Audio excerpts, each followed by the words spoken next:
Greetings. This video helps explain and helps you get going on the language capabilities of the new financial statements. Conceptually, it's important for you to be clear on this. Many of the SunPlus leadership are working in English. A lot of what happens is in English. So the starting point for a lot of our work is in English. But actually, there's no mother language of the SunPlus world. That is, it is incorrect to speak of English as the mother language of SunPlus and Spanish is the second language of SunPlus. Spanish and French and Korean and Russian and English and any other language that we want to empower all have equal status within the system. I'm sure there's someone watching this video who says, well, why can't we get our videos into Spanish, or why aren't the videos into Russian? And then my response is, well, some Spanish-speaking or Russian-speaking person needs to start making the videos. We don't really have a pattern or a standard of translating all of the materials. What our ideal is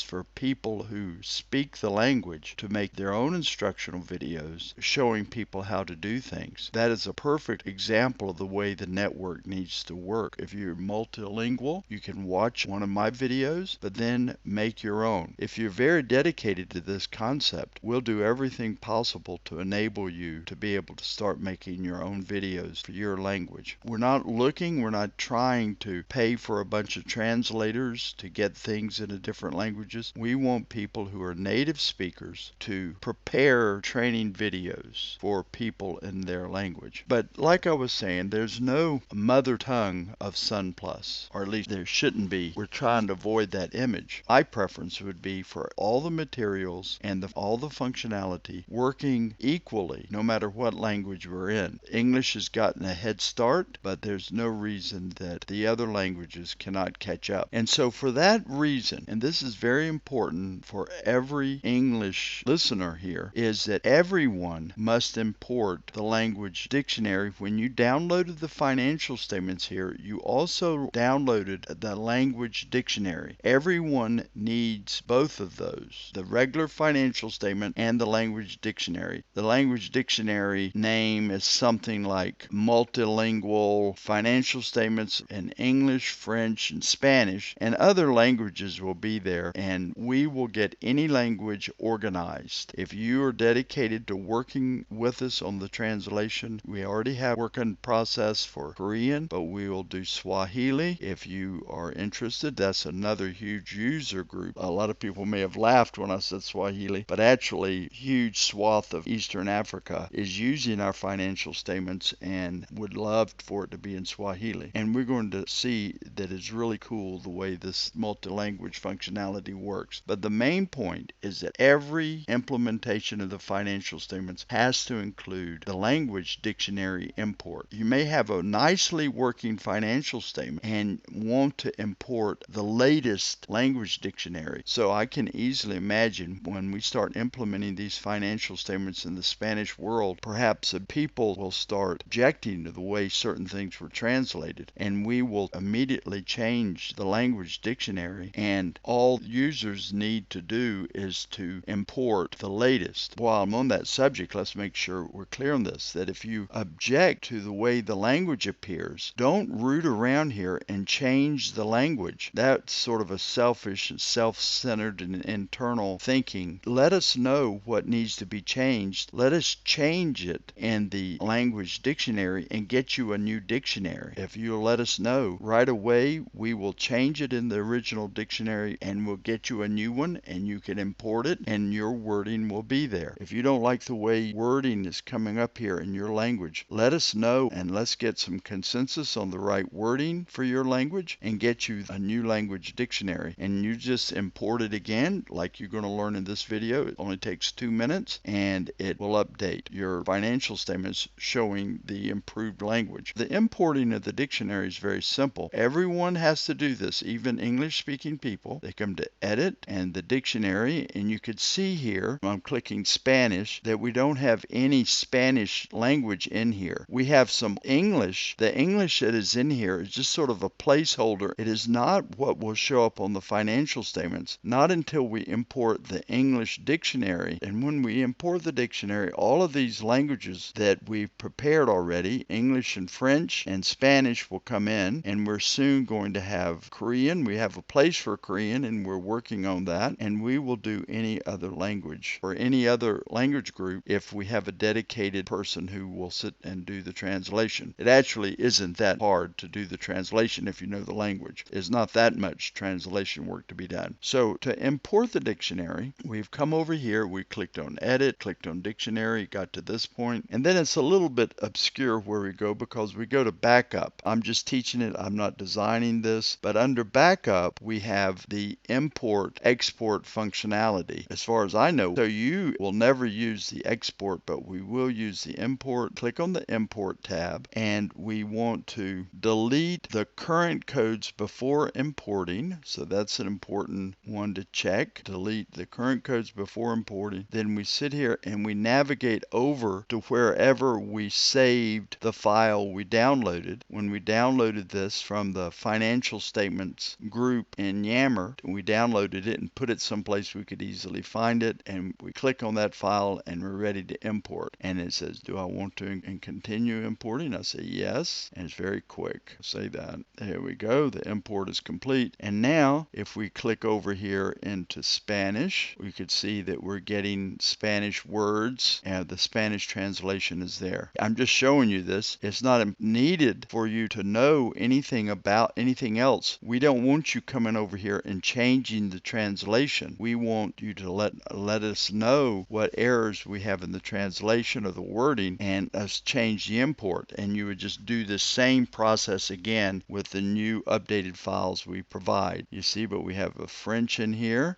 and that's all there is to it. We're done with the video, but I think it might be a little bit fun for us to see it working. If I ran the financial statements right now, it would be in English. So I just closed my Q&A executive, and now let me open it, and now I'm going to switch over to Spanish, and I go okay. I will open the financial statements now, and it's going to appear in English. Nothing's wrong. But then when I extract it the first time, and so once it is run the first time, it will always then be in the target language. It is removing the placeholders that were there in the original distribution. There we go. You can see it's now working in Spanish, and it will still be that way. If I close and reopen the financial statements, the Spanish will still be there. And so I could take the same financial statements, and the point here, and it's not so important in most of the Spanish-speaking countries, but over in Russia area, they would like to prepare English and a Russian version, and very simple to do. They just, whoever, just log out and log back in and run it in English. And so just simulating that idea, why don't we just close this, and we'll say yes, and then I'm closing out of Q&A, and now let's open it in French. We'll open those financial statements that we just ran, and you'll see that they are still in Spanish, but now we run it.